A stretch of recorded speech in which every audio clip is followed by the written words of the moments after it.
On va aborder les solutions. Cette fois, quel type de construction demain pour répondre à la problématique des logements? On a bien vu qu'il y avait une bonne problématique. Alors, je vous propose d'accueillir pour en parler Yann Pommet, président de la filière construction BTP Rhône et Métropole, et Emmanuel de Vendin, membre du conseil d'administration de l'UNIS Lyon-Rhône, syndicat des professionnels de l'immobilier, dirigeant de la régie de Vendin, administrateur de biens implanté dans le 9e arrondissement de Lyon. Bonjour messieurs, merci de nous rejoindre.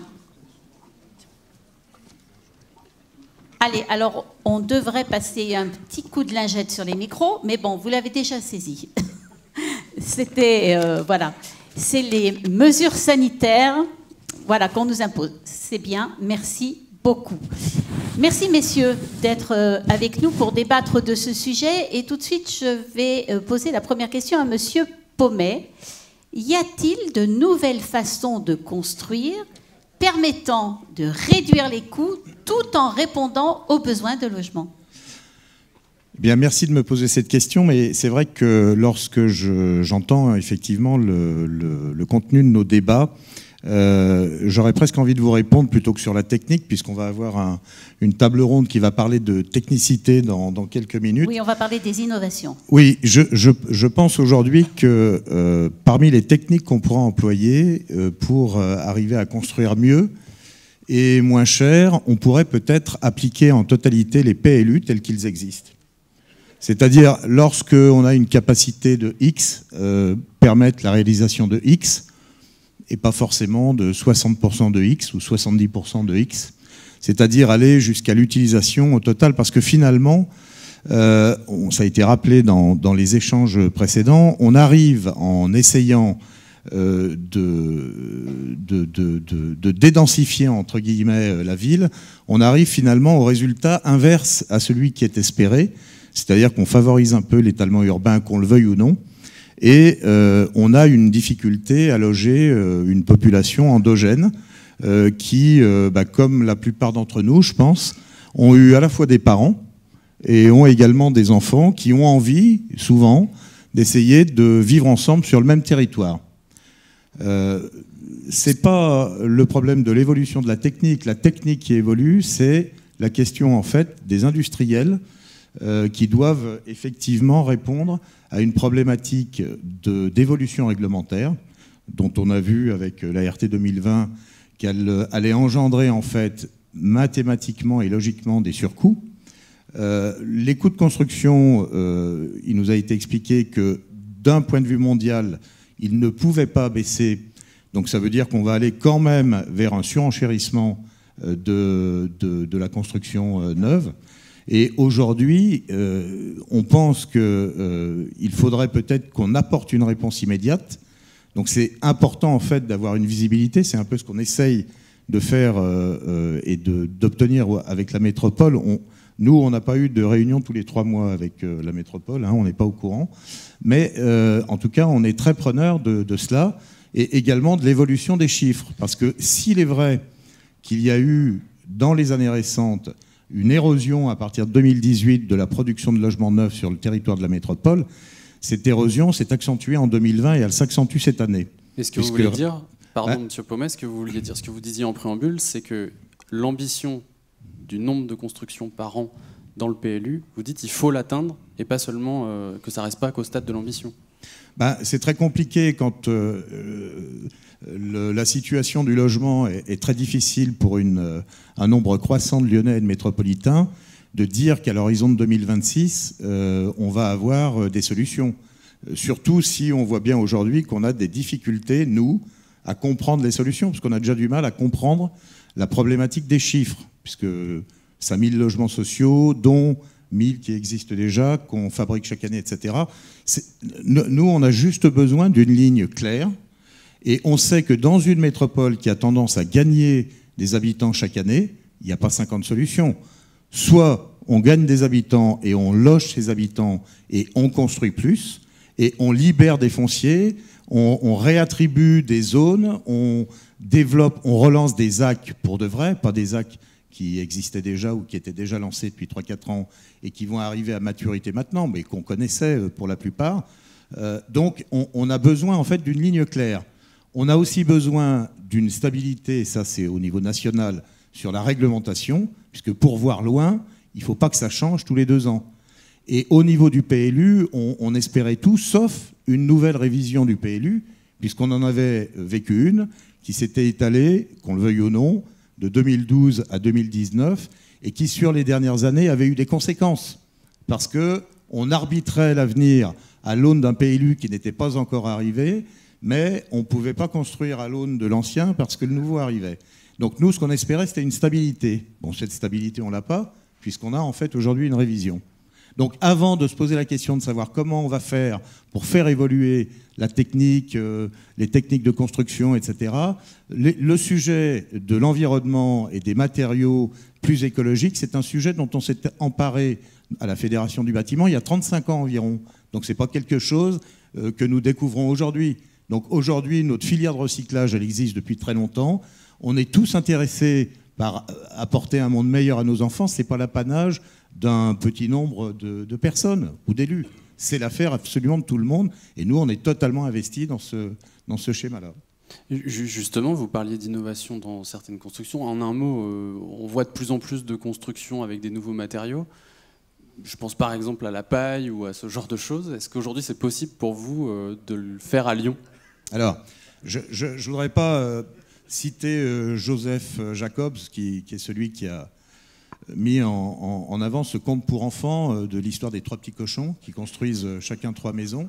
Mais je voudrais plutôt dire que le matériau paille dont vous parlez, M. Forêt, c'est un matériau qui correspond plus à des autoconstructions, à des sites particuliers. C'est difficile à mettre en œuvre en site urbain. On a essayé de le faire d'ailleurs sur le territoire de la métropole, mais on a un petit problème de perméabilité à l'air avec comment on appelle cela, les attestations qui vont avec ce genre de matériaux. Le matériau bois, c'est un matériau qui est plein d'avenir. On voit par exemple que dans le cadre des surélévations, il pourrait tout à fait effectivement correspondre à quelque chose d'intéressant. Et justement, ces surélévations, alors c'est une solution ? Alors, je pense que c'est plutôt M. Devendrin qui peut répondre sur ce sujet qui est de l'UNIS, Lyon-Rhône, et qui a souvent porté ce sujet à Lyon. Bonsoir à tous. Effectivement, je représente en tant que syndic ce soir un petit peu les copropriétaires qui habitent dans des copropriétés existantes et auxquels on peut proposer de temps en temps, en fonction des règles d'urbanisme, un projet de surélévation, puisque déjà depuis près de 20 ans, la législation tend à inciter à la surélévation. C'était déjà avec la loi SRU, densifier la ville, etc. Donc en théorie, la loi évolue pour inciter. Ces projets de surélévation sont extrêmement intéressants pour le syndic que je suis, parce qu'ils sont extrêmement denses et riches sur plein d'aspects, que ce soit à la fois techniques, juridiques, etc., et financiers. Et donc, pour répondre à la question, pour que ce projet de surélévation soit d'abord soumis aux copropriétaires et qu'il soit accepté, il y a un regard financier. En gros, plus il y a de droits à construire et donc plus l'enveloppe que la copropriété peut se partager, et moins il y a de copropriétaires, plus la quote-part de chacun sera motivante. Et en gros, les copropriétaires ont besoin de motivation financière parce qu'ils savent bien que projet de surélévation, ça va aussi être pas mal de contraintes, pas mal de peurs, pas mal de choses. Et après, ensuite, une fois qu'on aura éventuellement motivé sur la partie financière, il y aura tous les garde-fous sur le plan technique, toutes les études qui devront s'assurer que si le projet a lieu, tout va bien se passer. Et donc, il y a tout un tas de garanties derrière. Mais la première des choses, c'est déjà le vote de l'Assemblée générale. Vous avez peut-être un petit peu entendu parler de l'Assemblée générale. Et donc, c'est un grand moment pour arriver à avoir la majorité suffisamment qualifiée pour ça. Il y a des projets à Lyon ? Alors, bien sûr, il y a des projets, que ce soit sur des immeubles anciens ou sur des immeubles contemporains ou voire même plus modernes, bien sûr. Il y a même déjà des réalisations. Moi, je connais à la fois des réalisations en copropriété, mais aussi en immeuble de pleine propriété, puisque là, au moins, on dépasse la problématique du vote et de la loi de 65 qui complexifie encore davantage cette question-là. Et donc, bien sûr, oui, il y a des projets. On est sollicité par les promoteurs quand il y a un potentiel sur la parcelle, un potentiel de droit à construire. Et après, effectivement, chaque copropriétaire verra un petit peu sa quote-part espérée pour voir s'il est prêt à accepter les inconvénients auxquels il peut s'attendre et sur lesquels il faut pas mal communiquer. Et même en étant force de proposition et en essayant de leur montrer tous les avantages, parce qu'il y a aussi des avantages, c'est pas évident de réussir à convaincre en assemblée générale une majorité suffisamment qualifiée, puisque ça se vote à une majorité extrêmement qualifiée, la copropriété. Justement, par rapport à la surélévation, le principal avantage, si on le regarde à l'échelle de la ville, c'est de pouvoir libérer du foncier en hauteur. Monsieur Fontanel, tout à l'heure, disait que la problématique à Lyon, c'était la rareté du foncier et donc sa cherté. Est-ce qu'aujourd'hui, il y a un droit à la surélévation, il y a un intérêt au prix au mètre carré? Alors, tout dépend. Parlez bien près du micro, monsieur, s'il vous plaît. Oui, tout dépend du coup, effectivement, du nombre de droits à construire, de l'emplacement. Bien sûr, quand vous êtes dans un quartier extrêmement prisé, du coup, la valorisation est d'autant meilleure. Donc, de ce côté-là, oui, la motivation financière peut être suffisamment importante. Après, la question qui se posera, c'est un peu les conditions. Dans l'ancien régime, le régime jusque-là, c'est-à-dire sans la problématique d'inclure des nouveaux quotas de logements sociaux, c'était déjà pas évident. Parce que, justement, en fonction de quelle est l'enveloppe à se partager, de combien de copropriétaires se la partagent, comme je vous disais, la quote-part de chacun, il faut quand même qu'il y ait une bonne carotte pour réussir à séduire les foules. Si en plus de ça, on vient dire qu'en plus du bruit, de la poussière, etc., des craintes que ça peut générer, des conséquences, etc., il faudra en plus satisfaire à de nouvelles exigences, qu'elles soient du coup administratives, et puis si elles étaient techniques, ce serait un peu pareil. Plus on charge la barque, plus on arrive à dégoûter les gens. Et en matière de surélévation, très clairement, ils ne sont pas non plus très difficiles à dégoûter. C'est-à-dire qu'ils sont plus difficiles à convaincre qu'à dégoûter. Et si on veut planter le projet, c'est pas très compliqué. Donc voilà, même en essayant de leur montrer les aspects positifs, c'est déjà pas évident. Justement, pendant qu'on parle de prix, parce que c'est quand même souvent le nerf de la guerre en matière d'immobilier, Yann Pommet, vous avez fait le décompte tout à l'heure des logements, de l'objectif de logement, de construction de logements à Lyon. Est-ce que vous pouvez nous faire le décompte aussi du prix au mètre carré dans le neuf? Parce qu'on dit souvent que on annonce des prix maintenant à Lyon à plus de 6 000 € du mètre carré dans le neuf, et on pense souvent qu'une majorité va dans la poche des promoteurs. Est-ce que c'est vrai? Aujourd'hui, comment ça se passe, la ventilation? Allez, parlez-nous des marges, monsieur Pommet. Vous allez voir, je vais être assez décontracté sur la question parce que je vais enfoncer une porte ouverte pour la moitié de l'assistance et je vais peut-être lever un tabou pour l'autre moitié de l'assistance. Aujourd'hui, vous prenez un exemple, je vais partir sur votre exemple, 6 000 € le mètre carré. Sur 6 000 € le mètre carré, la marge, c'est-à-dire la rémunération du risque d'un promoteur, le pourcentage qui permet d'aller négocier une garantie financière d'achèvement, un crédit d'accompagnement, un schéma de portage auprès d'un banquier, puisque en fait, si les promoteurs avaient des marges de combien, vous avez dit? Moi, j'ai pas annoncé de marge, je vous pose la question. Donc, si effectivement les opérateurs empochaient ce que certains élus racontent, c'est-à-dire 50% qui va dans la poche du promoteur, on n'aurait pas besoin d'aller solliciter des banquiers, puisqu'on deviendrait nos propres banquiers. Mais la marge d'une opération immobilière, c'est grosso modo 6 ou 7%. C'est-à-dire que lorsqu'on vend un mètre carré à 6 000 € le mètre carré, la rémunération du risque, la marge prise par le promoteur, c'est entre 350 et 380 € le mètre carré. Donc on est assez loin des 3 000 € qui sont évoqués par certaines personnes. Par contre, ce qu'on peut dire aujourd'hui, grâce à la raréfaction à la fois des autorisations administratives et du foncier, le foncier aujourd'hui est devenu le premier coût de construction de certaines opérations dans le centre. Ça représente combien à peu près? La charge foncière aujourd'hui a dépassé le coût de construction dans certains quartiers. Ça veut dire qu'on est aujourd'hui à parfois 1 500, 1 800, 2 000 € le mètre carré pour chaque mètre carré construit. C'est-à-dire que sur les 6 000, vous avez entre 1 500 et 2 000 € de charge foncière, hors taxe. Donc vous convertissez en TTC.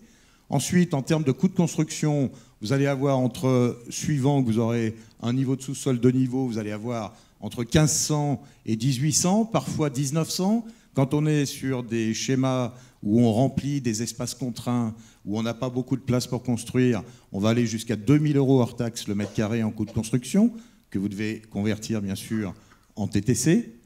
Ensuite, vous allez avoir grosso modo sur ce coût de construction entre 11 et 12% qui vont aller pour les cabinets techniques, l'ingénieur béton armé, l'ingénieur thermicien, le maîtreur, etc., les honoraires de l'architecte, parce qu'en fait, on les paye, ces gens. Hein, donc, ce pas des gens qui sont asservis, ce sont des gens qui ont des contrats.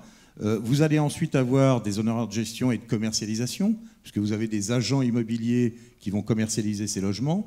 Ce qui veut dire qu'à la fin, si vous prenez les chiffres que je viens d'indiquer, vous allez tomber grosso modo aux alentours de 5600, 5700 €, et vous allez trouver en fait que ce qui manque, c'est concrètement ce qui fait qu'on va à 6000, ce sont les 300 ou 360 ou 380 € que j'ai évoqué tout à l'heure. Alors, l'histoire du fantasme de dire il y a des marges phénoménales dans la promotion immobilière, ces marges, elles sont toujours de 6 ou 7%. Quand ça se passe bien, parfois on gagne un point, donc on est super content, parce que c'est sur des sommes importantes. Et puis comme en 2008-2009 ou en 91-96, pendant 5 ans, on est dans une crise de dingue, eh bien de 6 ou 7%, on passe à 5, à 4, à 0, et puis après on passe dans le domaine des pertes. Et dans ces cas-là, il faut avoir un petit peu de recul et d'antériorité pour pouvoir effacer une mauvaise opération. On dit dans nos métiers que pour effacer une très mauvaise opération, il faut 4 ou 5 bonnes opérations. Et je crois que la plupart des gens qui, comme moi, travaillent depuis grosso modo 32 ou 33 ans dans ce secteur d'activité, on a eu le temps de voir avec d'autres personnes ce que ça pouvait donner, y compris des élus qui nous ont accompagnés à une époque, y compris dans ces périodes-là, et on sait que c'est pas simple. Mais la marge, c'est 6 ou 7 points, c'est pas autre chose. Bon, ça c'est intéressant, voilà une bonne information. On va peut-être passer à vous, Monsieur de Vendin. Donc, le foncier est cher, ce qui impacte le prix de la vente des appartements, on est bien d'accord, notamment à l'investissement, ce qui pousse les propriétaires investisseurs à augmenter le prix des loyers. Alors, quel est l'impact de l'encadrement des loyers sur la construction? Est-ce que ça va avoir un impact sur la construction? Le problème, c'est qu'effectivement, les investisseurs font un calcul de rentabilité du niveau CM2 et un élève de CM2 pourrait comprendre que si effectivement on vient contraindre, alors même que le marché, parce que les politiques publiques arrivent à ce résultat-là, et c'est pas à moi de les qualifier, hein, mais puisque le marché est demandeur, si on vient tenter de plafonner le marché, on a à peu près le même résultat qu'avec une cocotte minute quand on appuie très fort sur le couvercle. Ça pose un problème. Et avoir raison envers et contre le marché, il y en a qui ont essayé. Ils ont eu des problèmes. Mais c'est vous qui voyez. Alors, c'est intéressant ce que dit M. de Vendin, parce que lors d'une conférence, je crois que c'était le professeur Mouillard, qui avait dit qu'il connaissait en fait 2 techniques pour détruire une grande agglomération urbanisée. Une très rapide, et une plus lente. La technique la plus rapide pour détruire une grande agglo, c'est le bombardement aérien. C'est vrai que c'est assez radical. En général, ça va assez vite, il faut quelques vagues, ça prend quelques jours. Il faut mettre un peu d'acier, un peu d'explosif. Et il y a une technique qui est beaucoup plus lente, mais qui est tout aussi efficace à terme, c'est l'encadrement des loyers. Surtout dans une agglomération qui, dans les faits, n'en a pas besoin. Puisque aujourd'hui, de quoi est-ce que les gens se plaignent le plus? Les jeunes journalistes, comme les gens qui arrivent, comme les nouveaux arrivants, c'est d'avoir de la difficulté à trouver un appartement à louer. On ne parle même plus d'acheter, on parle juste de louer. Comment est-il possible aujourd'hui qu'un régisseur passe une annonce pour un 3 pièces et se retrouve parfois avec 70 demandes et 35 dossiers déposés? Le travail que ça représente, enfin, c'est absolument ahurissant. Comment est-ce qu'on a pu en arriver en quelques années, en aussi peu de temps, à une situation où, il y a 10-12 ans, on n'avait pas de problématique particulière au niveau locatif à Lyon, et où là, on est sur une accélération du phénomène qui vraiment nous préoccupe. Parce que rien ne peut régler le problème de l'offre qu'en offrant un choix plus important. Il n'y a que ça qui peut faire baisser les prix. Donc de construire du neuf, c'est ça que vous voulez dire, M. Paumet. Et lorsque, monsieur, on a plafonné les loyers avec des gens qui, par exemple, ont acheté un appartement, ont investi, remboursent 800 € par mois, bah, ils encaissaient 800 € de loyer, ça tombait bien. Et on leur dit d'un seul coup, vous n'allez plus encaisser 800 € de loyer, vous allez plutôt encaisser 680 € de loyer. Parce qu'en fait, vous allez rester entre 12,50 € et 13 € au lieu des 15, 16, 17 que vous aviez.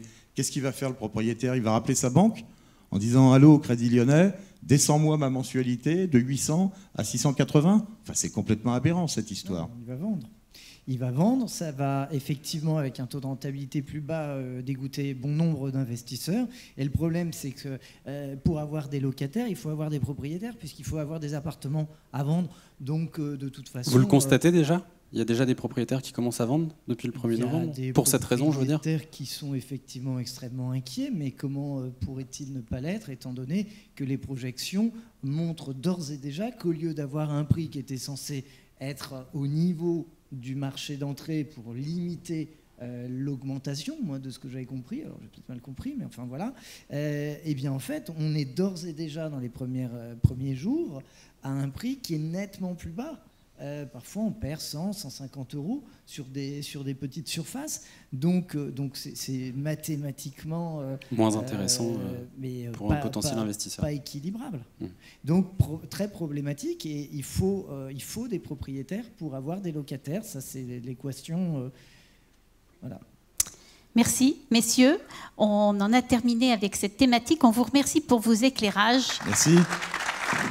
Voilà, merci à Monsieur Paumet, président de la filière construction BTP Rhône et Métropole, et Monsieur Emmanuel de Vendin, membre du conseil d'administration de l'UNIS Lyon-Rhône.